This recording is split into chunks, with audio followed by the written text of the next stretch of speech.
लकड़हारा और सुनहरी कुल्हाड़ी की कहानी। एक समय की बात है, जंगल के पास एक लकड़हारा रहता था। वो जंगल में लकड़ी इकट्ठा करता था और वे उन्हें पास के बाजार में बेचता था कुछ पैसों के लिए। एक दिन की बात है, वो एक पेड़ काट रहा था, तभी हुआ ये कि गलती से उसकी कुल्हाड़ी पास की एक नदी में गिर गई। नदी बहुत ज्यादा गहरी थी और वास्तव में तेजी से बह रही थी। उससे बहुत प्रयत्न किए अपने कुल्हाड़ी को खोजने की, लेकिन उसे वे नहीं मिली। अब उसे लगा कि उसने कुल्हाड़ी खो दी है। वही दुखी होकर नदी के किनारे बैठकर रोने लगा।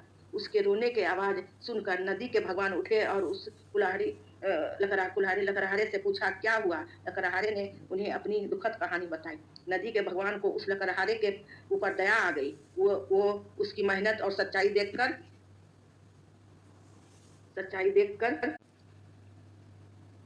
सच्चाई देखकर उसकी मदद करने की पेशकश की। वो नदी में गायब हो गए। एक सुनहरी कुल्हाड़ी वापस लाया, लेकिन लकड़हारे ने कहा कि यह उसका नहीं है। वो फिर से गायब हो गए। अब की बार उन्होंने चांदी की कुल्हाड़ी लेकर वापस आए, लेकिन इस बार लकड़हारे ने कहा कि ये कुल्हाड़ी उसका भी नहीं है।